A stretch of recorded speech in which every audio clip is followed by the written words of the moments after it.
Kita akan membahas dua hal dalam episode kali ini.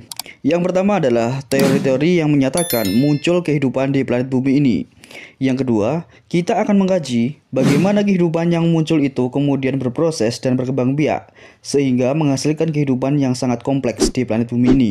Pembahasan yang pertama, teori-teori yang mengkonsepkan munculnya kehidupan di planet bumi ini. Secara garis besar itu ada dua teori, yaitu teori abiogenesis dan teori biogenesis. Teori abiogenesis menyimpulkan bahwa makhluk hidup itu bisa muncul dari makhluk yang tidak hidup atau dari benda mati. Cikal bakal pemikiran teori ini sudah berkembang ribuan tahun yang lalu, yaitu sejak zaman pemikir-pemikir Romawi, di antaranya yaitu Aristoteles yang berpendapat bahwa kehidupan itu bisa muncul dari benda-benda mati. Misal, dari sampah itu muncul cacing, atau dari daging yang ditaruh di atas meja kemudian bisa muncul belatung, atau misal dari perairan kemudian muncul katak dan sebagainya. Di zaman penelitian belum berkembang, mereka berpikir bahwa kehidupan itu bisa muncul dari benda-benda mati. Kemudian seiring perkembangan sains dan teknologi, maka pemikiran tentang abiogenesis itu kemudian dikonter dan disangkal dengan teori yang kedua, yaitu teori biogenesis. Teori biogenesis mengatakan bahwa kehidupan itu bisa muncul dari kehidupan juga, dan makhluk hidup muncul dari makhluk hidup juga. Baik itu dengan melahirkan, atau dengan bertelur, atau membelah diri. Semua itu menunjukkan bahwa ternyata kehidupan itu bisa muncul melalui kehidupan yang sebelumnya, atau makhluk hidup yang muncul dari makhluk hidup yang sebelumnya. Maka kemudian muncullah nama-nama ilmuwan di generasi berikutnya, yang menjelaskan bahwa yang hidup itu bisa muncul melalui yang hidup, yang kemudian disebut dengan teori biogenesis. Di antara nama-nama itu yaitu Francisco Redi, Lazaro Spallanzani, Louis Pasteur. Mereka melakukan percobaan untuk menunjukkan bahwa yang hidup itu bisa muncul melalui adanya yang hidup sebelumnya. Yang misalnya dari daging yang dulunya dianggap bisa muncul belatung dengan sendirinya, dan kemudian disimpulkan dalam teori abiogenesis bahwa yang hidup muncul dari yang mati. Kemudian dibuktikan jika daging itu disimpan di tempat tertutup, maka beberapa hari pun daging itu tidak memunculkan makhluk hidup yang namanya belatung itu. Namun berbeda kalau daging itu tidak disimpan dalam tempat tertutup, maka yang terjadi akan muncul belatung yang berasal dari telur lalat.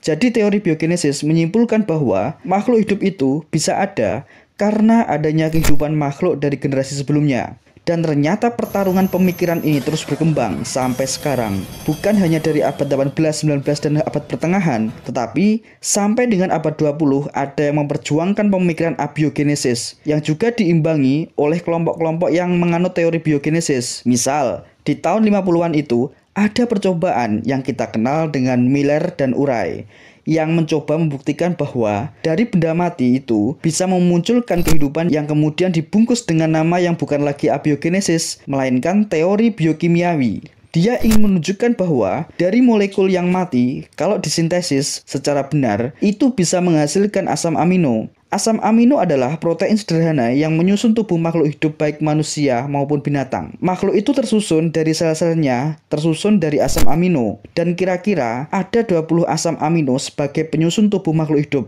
Percobaan Miller dan Urey pada tahun 50-an ini mencoba membuktikan bahwa ternyata asam amino bisa disusun atau disintesa dari zat-zat yang ada di zaman saat bumi kita masih muda, yang mana saat bumi ini masih mati dan belum ada kehidupan, itu kaya dengan beberapa zat, yaitu diantaranya ada H2O, amoniak, ada metana, nitrogen, dan karbon dioksida dan sebagainya.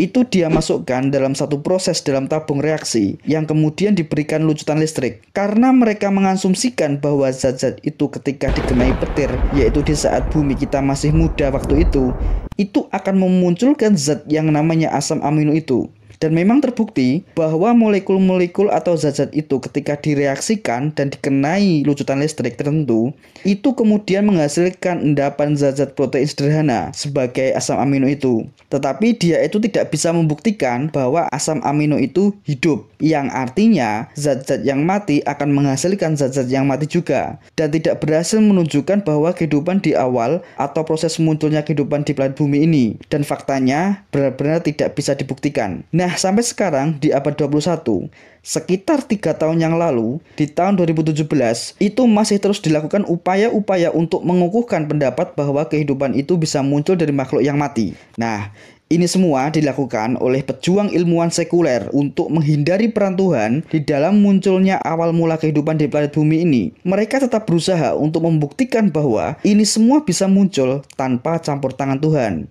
Pada tahun 2017, itu ada tim dari Ohio State University yang dipimpin oleh guru besarnya, yaitu Ramanarayan Krishnamurti. Mereka melanjutkan apa yang dilakukan oleh Miller dan Urey itu. Asam amino yang waktu itu dihasilkan sekarang ditambahi dengan senyawa biokimiawi yang ditambahi nukleotidan dan peptida. Kemudian direaksikan secara fosforilisasi dan kemudian dari proses itu dia berhasil mengklaim telah mendapatkan senyawa biokimiawi semacam sel.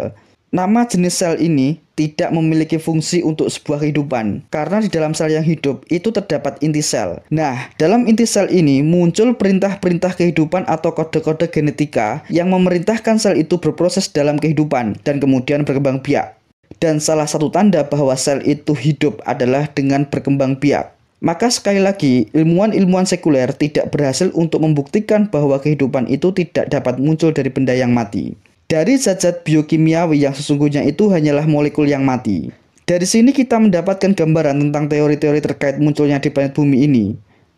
Nah, kita bisa menyimpulkan fakta yang sama yang kemudian dipersepsikan oleh pandangan yang berbeda, maka akan memunculkan teori yang berbeda. Nah, kemudian kita masuk pembahasan yang kedua. Setelah muncul kehidupan, itu akan muncul perkembangbiakan di mana data-data fosil menunjukkan bahwa semakin ke masa lalu, derajat kehidupan itu adalah sederhana, yaitu satu sel.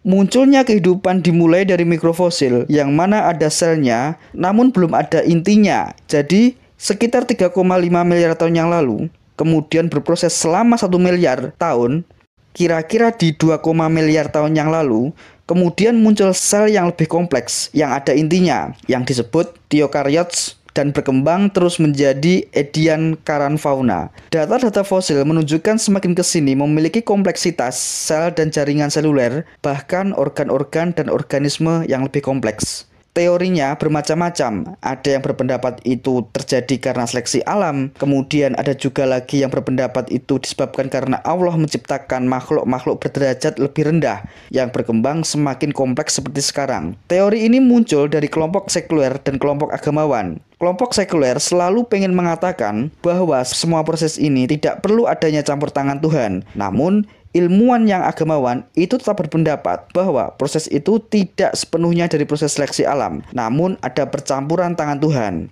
Di abad pertengahan sudah muncul kubu-kubu semacam ini. Yang terbesar sebagian ada di kelompok Darwinian yang sering kita kenal sebagai teori Darwin, yang pada prinsipnya dia mengatakan bahwa sesungguhnya kehidupan ini berproses dan dipengaruhi seleksi alam.